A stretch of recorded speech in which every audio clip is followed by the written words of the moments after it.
Assalamualaikum warahmatullahi wabarakatuh. Alhamdulillah, salatu wassalamu ala rasulillah. Puji syukur kepada Allah, salawat dan salam kepada Rasulullah.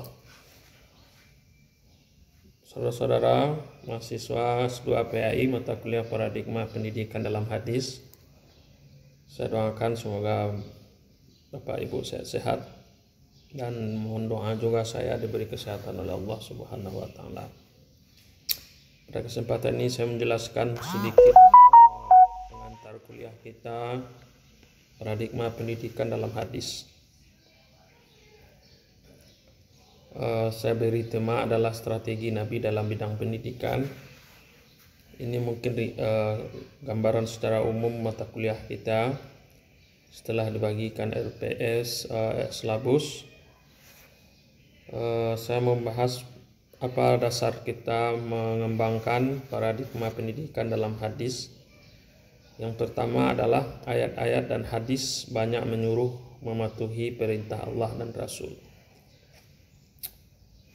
Ayat dan hadis kita diperintahkan oleh Allah mematuhi dan mematuhi Rasul, dan apa yang diperintahkan Allah itu banyak macamnya. Nah, maka salah satunya adalah perintah kita mengikuti nilai-nilai pendidikan yang dibawa oleh Al-Quran dan hadis. Dalam Al-Quran Allah berfirman, apa yang datang dari Rasul maka ambillah, apa yang dilarang oleh Rasul maka tinggalkanlah. Jadi apa saja termasuk pendidikan, seharusnya kita sebagai orang Islam harus juga mematuhi, mengikuti ajaran-ajaran Nabi tentang pendidikan. Itu dasarnya kita mengkaji paradigma pendidikan dalam pendidikan. Karena pendidikan dalam konteks ilmu pendidikan Islam dia adalah sebuah sistem, dan sistem itu dia terkait satu dengan yang lainnya. Yang kedua adalah misi utama Nabi menyempurnakan akhlak. Innama bu'istu li utammima makarimal akhlak. Karena Nabi itu adalah diutus oleh Allah menyempurnakan akhlak, sementara tujuan pendidikan itu adalah untuk menyempurnakan akhlak, maka mesti dan kita mengikuti hadis-hadis Nabi, sunnah Nabi dalam mendidik. Termasuk apakah tujuan pendidikannya, kurikulum pendidikannya, maka hadis-hadis Nabi, sunnah Nabi, perbuatan Nabi, sirah Nabi harus jadi rujukan kita. Yang ketiga adalah menyesuaikan kondisi sekarang yang butuh orientasi dan rujukan. Pendidikan kita sekarang ini memang terbelah ya, dikotomi lah. Di satu sisi ada pendidikan agama, di satu ada pendidikan umum. Tapi seharusnya kalau pendidikan terpadu, umat Islam harus apapun yang dipelajari anak harus merujuk kepada ajaran Nabi Muhammad SAW. Maka oleh sebab itu kita harus menggali hadis-hadis Nabi yang berkenaan dengan pendidikan. Yang kedua, para peneliti pendidikan Islam banyak berpendapat Nabi itu sebagai pendidik profesional.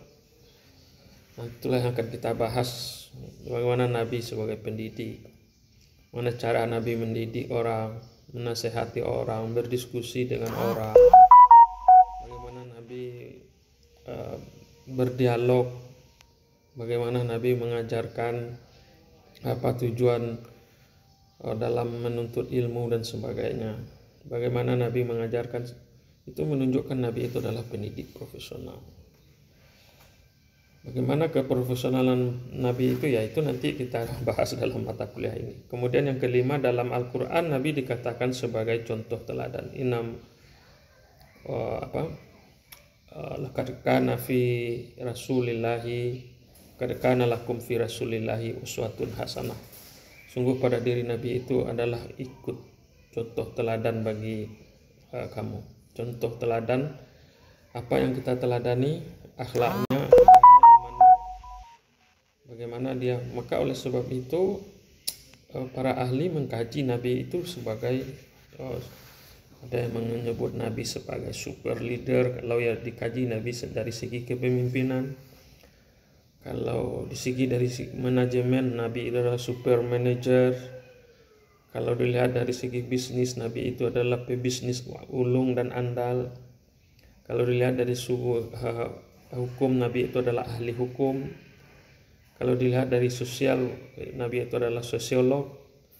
Kalau dilihat sebagai pendidik, Nabi itu adalah orang yang bisa selalu kita contoh.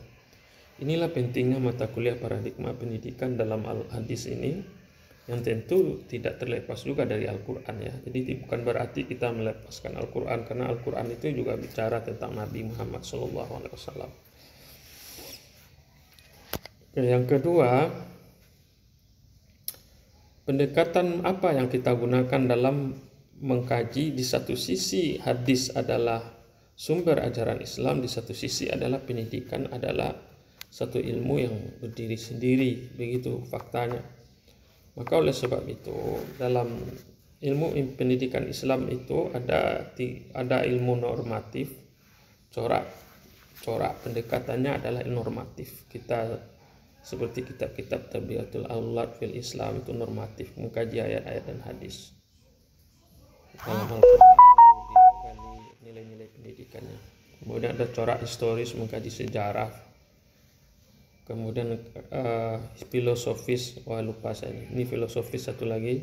Kalau historis itu sejarah pendidikan Islam, sejarah Islam itu adalah aspek pendidikan Islam. Ketiga adalah aspek filosofis, seperti buku filsafat dan tokoh pendidikan Islam. Kemudian ada yang terakhir adalah bercorak aplikatif, seperti penelitian yang dilakukan oleh para pakar pendidikan Islam itu juga menjadi corak pendidikan Islam. Nah, maka bagaimana kita menggabungkan hadis ini dengan pendidikan? Kalau menurut Pak Abudin Nata, dia lebih cenderung menyebutnya normatif ya, normatif prelinial namanya. Normatif prelinial itu yaitu dengan mengkaji hadis itu lalu menganalisis dengan pendekatan ilmu pendidikan Islam. Sekira itu ajaran Nabi tentang hadis-hadis itu dikaji sebab urutnya, kemudian syarahnya, lalu dikaitkan dengan ilmu pendidikan Islam. Jadi sifatnya nanti hadisnya tentu bersifat mutlak ya, abadi, tidak bisa kita gugat. Tapi penafsiran pendidikannya itu dia bersifat temporer dan ijtihadiyah, berlaku terbatas dan dapat ditinjau ulang. Kita boleh menafsirkan hadis-hadis itu terkait dengan pendidikan, tetapi dia itu bersifat temporer karena hakikat hadis itu adalah untuk menyempurnakan akhlak manusia. Ada juga yang berpendapat bagaimana kita mengkajinya. Kalau dilihat dari pendekatan tafsir, bisa menggunakan metode maudu'i dan tahlili. Maudu'i artinya tema-tema pendidikan Islam itu kita kumpulkan tema pendidikannya, lalu kemudian dianalisis hadis-hadis yang relevan dengan menjelaskan hadisnya, kosakatanya apa, lalu terjemahnya, syarahnya, lalu dikaji nilai-nilai pelajaran atau pendidikannya, dan bisa juga ditambah dengan biografi singkat perawinya. Ini modelnya. Jadi bagaimana kita mengkaji ini? Ada dua model, bisa dari segi sama lah ya, dari kita tetapkan dulu tema pendidikannya. Makanya dalam mata kuliah kita kasih tema-tema tertentu. Nanti kita coba telusuri mana hadis-hadis yang relevan dengan tema itu, lalu kita jelaskan hadisnya, lalu kita hubungkan dengan pendidikan. Singkatnya sekarang seperti itu saja. Jadi karakteristik kajian pendidikan ini, paradigma pendidikan dalam hadis ini, dia harus kritis. Agak kritis kita melihat problem-problem pendidikan lalu dihubungkan dengan hadis. Logis, masuk akal, tidak terlalu sesuatu yang berlebihan, karena kita sesuaikan dengan kondisi pendidikan sekarang, aktual, tentu yang terbaru, kemudian kontekstual, sesuai dengan kondisi yang ada sekarang. Memang kita belajar sejarah pendidikan dari semenjak Nabi. Tentu untuk kondisi sekarang kita harus ada penyesuaian-penyesuaian, itu yang disebut kontekstual, aktual ya, sesuai dengan keadaan masyarakat. Umpamanya kita bicara pendidikan karakter, ada enggak pendidikan karakter, itu kontekstual ya kalau sekarang. Tapi walaupun pendidikan karakter dan pendidikan akhlak itu tidak jauh berbeda. Nah, bagaimana itu karakteristiknya. Kemudian Nabi Muhammad SAW dalam menyampaikan sunnahnya itu sebagai rasul, tapi juga ada juga yang berpendapat untuk memperkuat bahwa di sini dia karakteristik ini adalah logis, kritis, aktual dan kontekstual. Tentu pendapat para ahli mengatakan bahwa Nabi itu seperti yang saya katakan tadi bukan hanya sebagai rasul yang membawa ajaran Islam, tapi beliau kadang-kadang berposisi sebagai mufti, hakim, pemimpin umat, sebagai pendidik ya, salah satunya.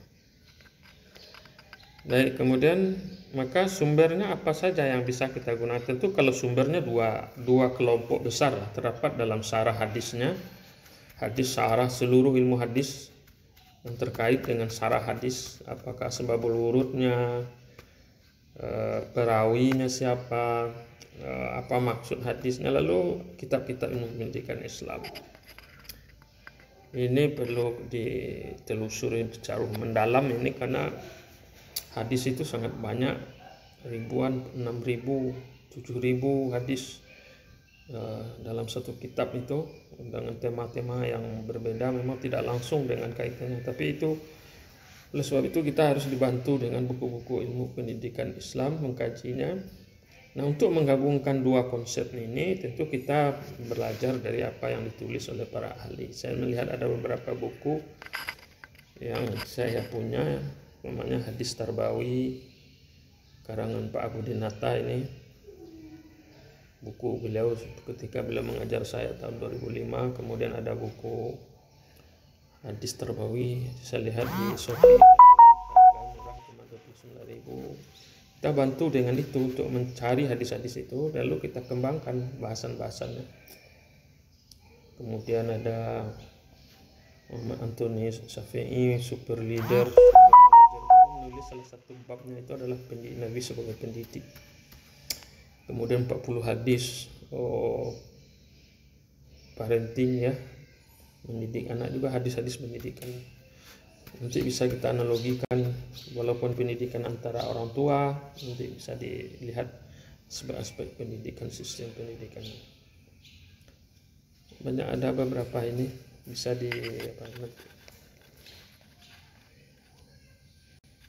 Oke, saya kira itu untuk pengantar kuliah ini.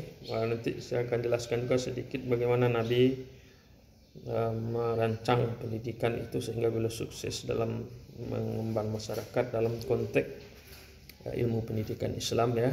Jadi, semoga bermanfaat. Terima kasih. Assalamualaikum warahmatullahi wabarakatuh. Baik, saya lanjutkan video yang pertama tentang pengantar kuliah kita, bagaimana Nabi membuat kebijakan dalam bidang pendidikan dan dakwah ya. Pertama yang dilakukan Nabi itu adalah membangun masjid. Jadi pusat peradaban itu, pusat dakwah, pusat pendidikan itu diawali dari masjid yang dibangun oleh Nabi. Di sanalah Nabi mendidik para sahabat beliau melalui wahyu-wahyu Allah sesuai tuntutan risalah. Kemudian beliau berusaha mempersatukan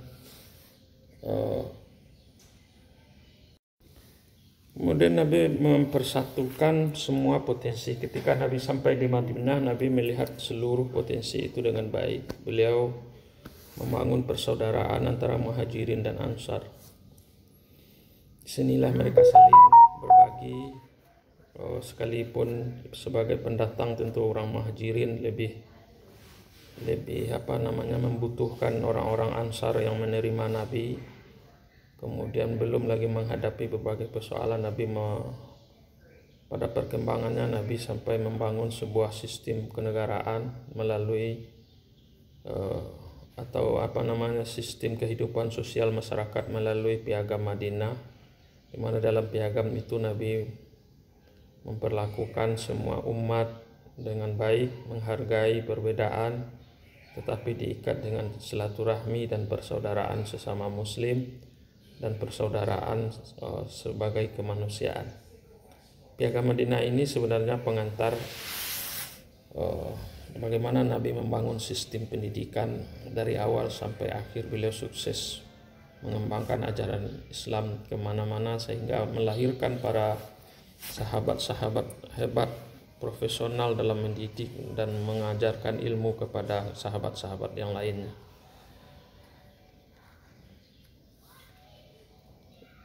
Hasil dari itu ya lahirlah para intelektual, Abu Bakar Siddiq, Umar bin Khattab, Ali bin Abi Thalib, Utsman bin Affan. Ini adalah produk pendidikan Nabi. Dalam konteks pendidikan adalah produk pendidikan Nabi. Para perawi hadis Abi Hurairah, Ibnu Abbas dan lain-lain itu adalah merupakan produk didikan Nabi yang terus menjadi aliran ilmu bagi kita sampai sekarang. Dan lahirlah para ulama-ulama setelah itu yang mempelajari hadis Nabi dalam waktu masa yang berbeda, fase perkembangan Islam yang berbeda. Dalam konteks pendidikan itu adalah bukti kehebatan Nabi sebagai pendidik. Nabi sendiri telah memberikan contoh sebenarnya baik cara mengajarnya dengan ceramah, diskusi, teladan, pemecahan masalah, demonstrasi. Nanti ada dalam topik bahasan kita bagaimana cara Nabi memberikan keteladanan kepada sahabatnya. Itu adalah pendidikan yang harus dicontoh oleh para guru pendidik zaman sekarang. Bagaimana Nabi memecahkan persoalan-persoalan yang berat di masa Nabi, kehidupan itu. Ini juga menjadi contoh bagaimana Nabi mendemonstrasikan, memberi penugasan dan sebagainya. Ini bisa kita kaji lebih mendalam. Safi Antonio juga telah menulis itu berapa diuji dengan teori-teori modern. Ternyata Nabi itu sudah lebih modern ya, sudah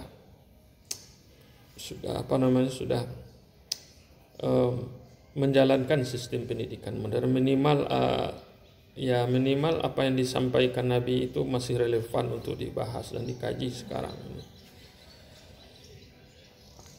Kemudian Nabi Muhammad SAW memiliki akhlak yang mulia sebagai pendidik, sebagai contoh teladan, siddiq, amanah, tabligh, fatanah. Itu dalam konteks pendidikan adalah sifat-sifat yang harus dimiliki oleh seorang pendidik.